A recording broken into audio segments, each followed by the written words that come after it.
Sir, thank you for giving me an opportunity. Sir, please listen to me, sir. Deputy Chairman, sir. Please, don't listen to them. He is your friend always. He's my friend. Sir, thousands and thousands of students from throughout the country come here to Delhi for getting the coaching for IAS and other for competitive examinations. They are not coming here from all over India to die here in Delhi. They are coming here to get the coaching for educational, for competitive examinations. Sir, these coaching centers, first of all, where is the necessity for having a coaching centers if we have good educational standards, if we maintain good educational standards in schools, colleges, and universities? Because we are not maintaining good educational standards, these mushroom growth of coaching centers are coming up everywhere in the country, not only in Delhi, but everywhere. Chennai, Bangalore, Hyderabad, Andhra Pradesh, everywhere.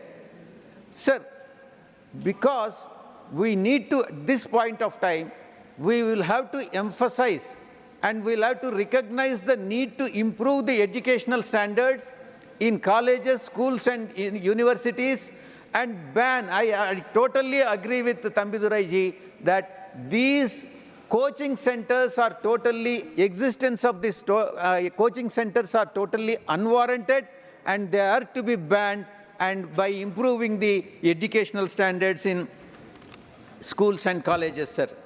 And further, the present situation of these coaching centers, whether it is Rao Institute here in Delhi, or Narayana Institute in Andhra Pradesh, or Chaitanya Institute in Andhra Pradesh, or any other coaching centers, they are not maintaining the standards. There is no infrastructure. The infrastructure is collapsed everywhere.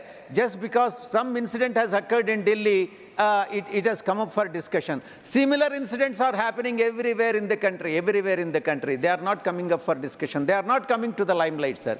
So therefore, there is necessity, it is absolutely necessary to ban these coaching centers, or you have another option also, regulate them.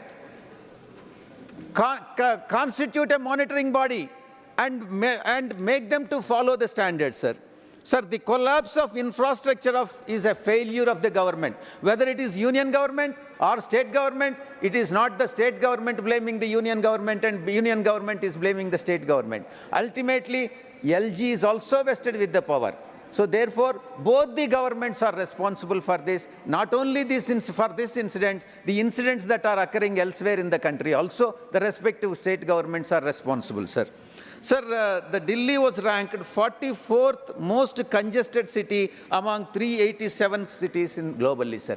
So this point, because particularly when we refer to Delhi, this Rajendra Nagar and Mukherjee Nagar are the areas where most of the institutes are located, sir.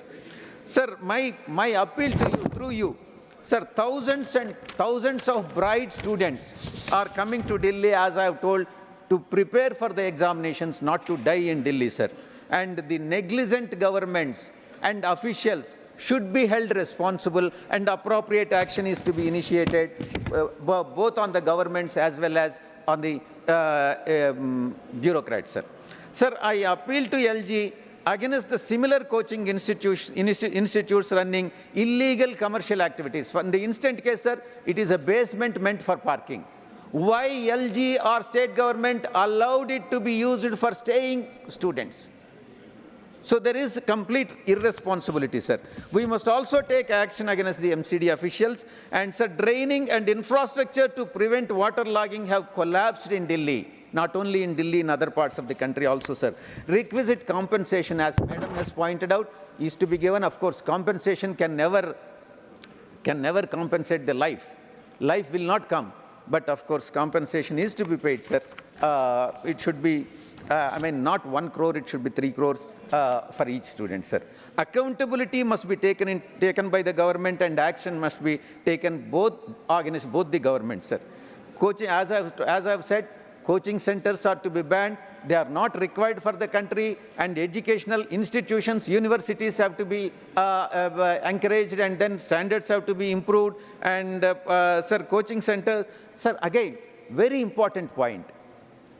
Who are the students taking this coaching from these private coaching centers? They are all rich, neo-rich, not the poor and downtrodden. Not the poor and downtrodden. John Brittas has failed to highlight this point. It is, sir, it is only meant for rich. Therefore, these institutions, universities, academic institutions have to be, academic educational standards have to be improved in order to prevent these so-called coaching centers to come up everywhere in the country, sir. Thank you very much, sir. Thank you. Thank you, Mani V. Vijayasai Reddy ji. Mani Sri Ravichandra Vaddi Raju will speak in Telugu. ഒരിക്കൽ കൂടി ഈ ധനാഭ്യർത്ഥനകളെ ഞാൻ നിർത്തുകയാണ്. धन्यवाद. माननीय सदस्य श्री लावू Shri Krishna ji. Thank you, ma'am.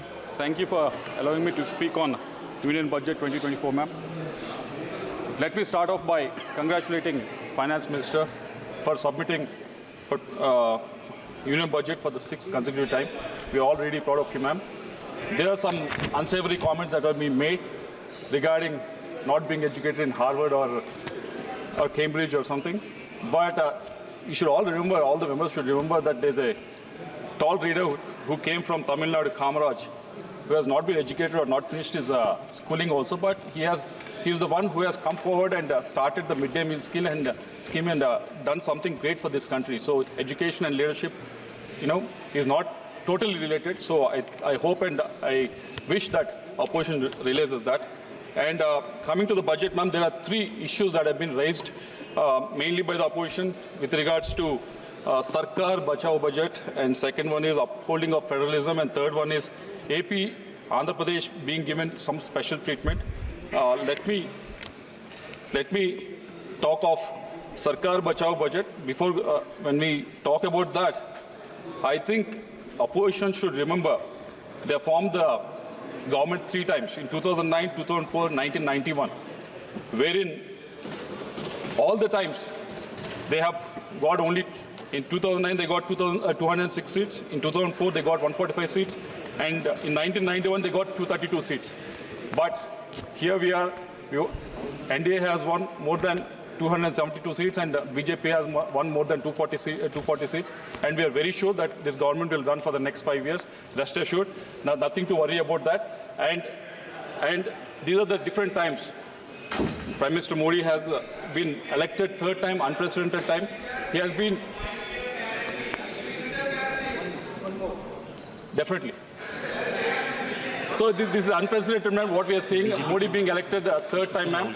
He has been, of course, he has been, Nehru has been done that in the past. Nothing to take away from that, ma'am. But those are different times where opposition was much more listening and media was much more considerate. But these are different times. Opposition is paying for the blood, and media has been replaced by social media, and everyone is looking at every move. But still, winning the 3rd time, we should really, really congratulate Narendra Modi ji, ma'am. And coming to the second issue with regards to the federalism that opposition is really talking about in this budget, ma'am. In 2009, when UPA 2 was formed, Andhra Pradesh has given 33 seats to the UPA, ma'am. In 2004, when UPA 1 was formed, Andhra Pradesh has given 29 seats out of 145 seats, ma'am. In return, what we got was Andhra Pradesh was bifurcated in 2014, unscientifically, ma'am. Even though in the assembly, Andhra Pradesh assembly very much vehemently denied the bifurcation of the state, still UPA 2 went ahead and bifurcated the state, ma'am. So this is what we call not following the federalism, ma'am. And coming to the third argument with regards to the Andhra Pradesh giving some special treatment, there's no special treatment that has been given in this budget, ma'am.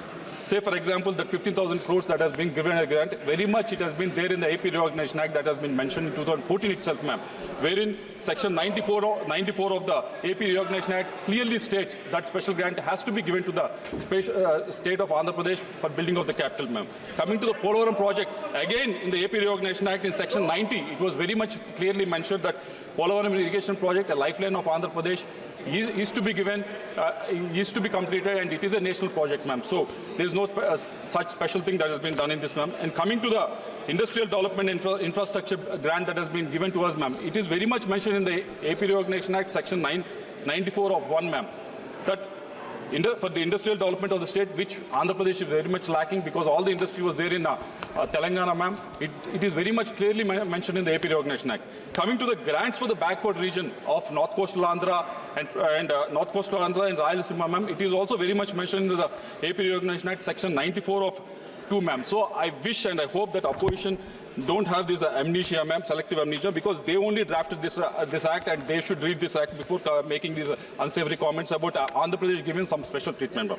Coming to the state of Andhra Pradesh, ma'am, we have been unscientifically bifurcated in 2014. When the first budget was presented in the AP State Assembly, the revenue deficit in that budget was almost 24,000 crores, ma'am. From then, our debt has been increasing, and it has reached to the, as of June 2024, it has reached to 9.74 lakhs, ma'am. In 2019, the debt was around 3.75 lakhs, ma'am, and 2024 it has reached to 9.74 lakhs, ma'am. So for a state that is so young, it's only 10 years old, ma'am, we need a lot of hand-holding. We want to stand up. We want to run with other states of this country. We want to be part of this development that's happening in the other parts of the country, ma'am. For this, we need more support from the central government, ma'am, because getting grants or making debt is one thing, ma'am, but where we are spending is the most important thing.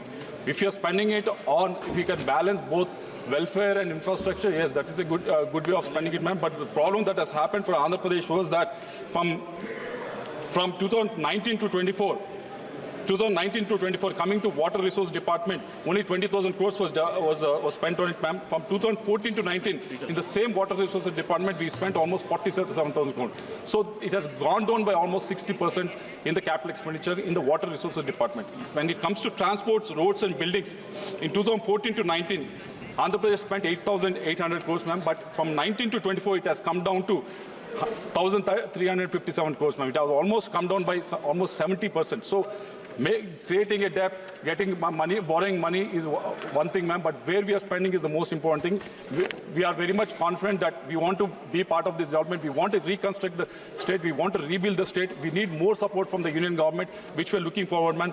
We are on the knees before the 2024 election. Now we are standing up. We want to run with the other states of this country. We need more support from the union government, which we look forward to in the next 5 years in the NDA government, ma'am. Thank you very much.